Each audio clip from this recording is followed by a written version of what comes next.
We are the American Legion Department of New Jersey. Be the one.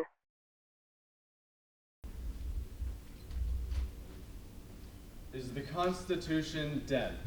Could the Constitution present, as New York Times contributor Jennifer Solly contends, quote, one of the biggest threats to America's politics, end quote? Is it true, as another declares, that, quote, the Constitution is broken and should not be reclaimed, end quote? How are we to interpret Donald Trump's call in 2022 amid widespread election denial for, quote, the termination of all rules, regulations, and articles, even those found in the Constitution, end quote? Do not allow the Constitution's 236-year lifespan to blind you to its mortality. For among the Constitution's assailants, we see law and history professors of international acclaim, prominent journalists. Among the Constitution's assailants, we see the President himself.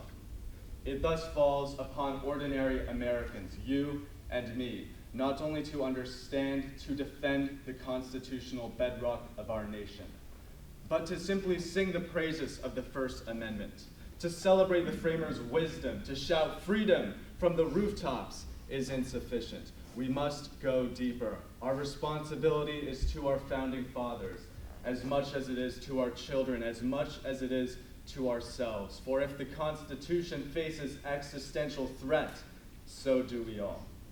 I will make my defense in 3 parts. First, I will detail the dangerous partisan divide adjacent to anti-constitutionalism. Second, I will refute the 3 most common arguments against the Constitution. And finally, I will provide an outlook for the future.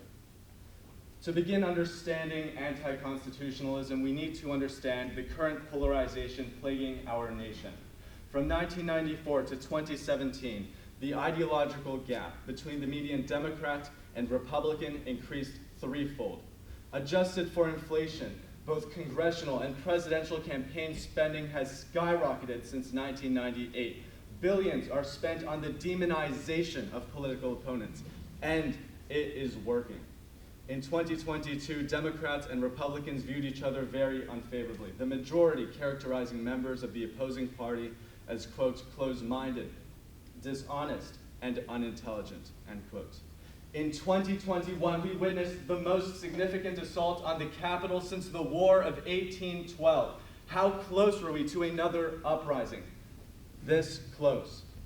Less than 1/4 of an inch from Donald Trump's head. In 2024, we witnessed not 1, but 2 independent attempts on the life of our now sitting president. As each extreme of our fiercely divided political system thirsts for quick, easy avenues to administer each of their political ambitions, they find the Constitution to be a roadblock, limiting government, mandating slow, decisive change. Anti-constitutionalism, thus, is born.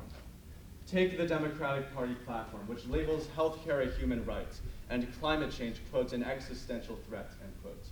Take the Republican Party platform, which calls to, quote, seal the border and stop the migrant invasion, end quote.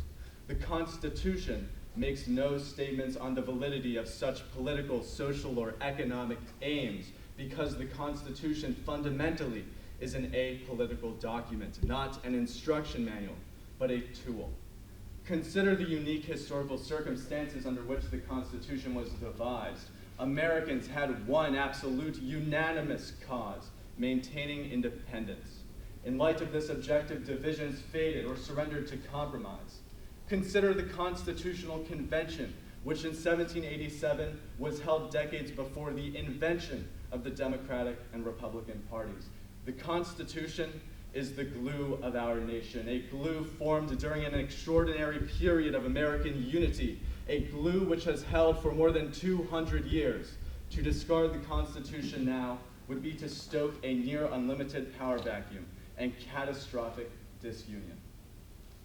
Now, let us examine the 3 most common arguments employed by anti-constitutionalists.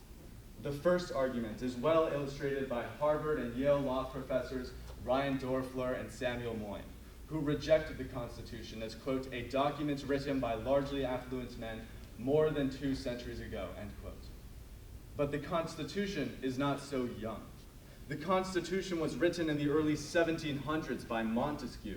The Constitution was written in the 1600s by Hobbes, by Locke. The time-worn Enlightenment philosophical groundwork of the Constitution is a strength, not a weakness.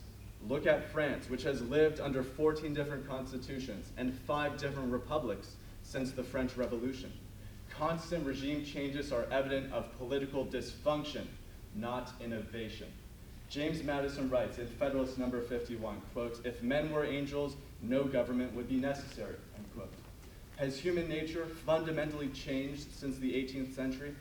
No. A constitution for the people then is a constitution for the people now.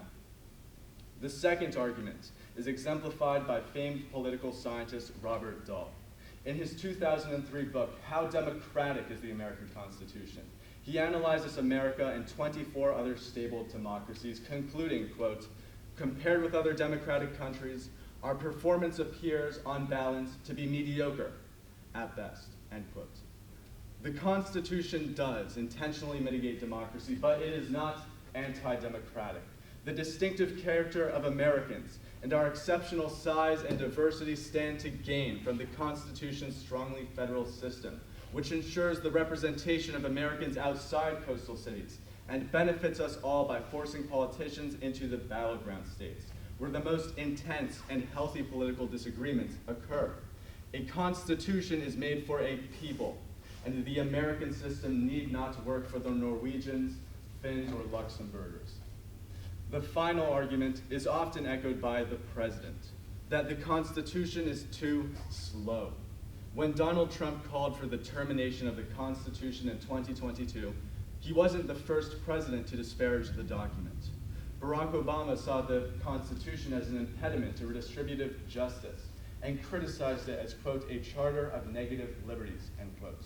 100 years earlier, Woodrow Wilson wrote that the Constitution, quote, "hampered and limited," end quote, the president's leadership and political purpose.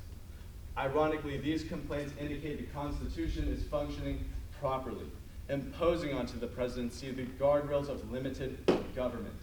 Slowness is the price of a long-lasting democracy.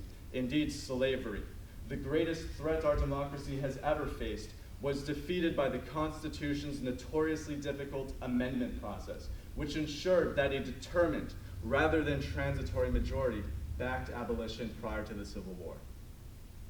So what is constitutionalism?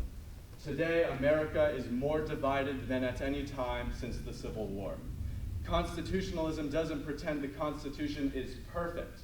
It does, however, assert that allowing the Constitution to succumb to the political extremes in our present moment of division would be terribly dangerous.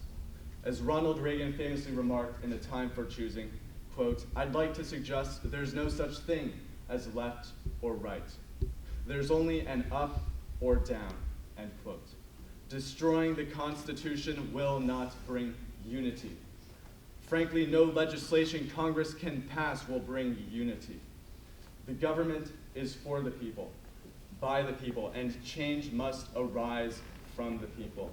You and I, all of us must find common ground, defending the Constitution, which has united us for over 200 years.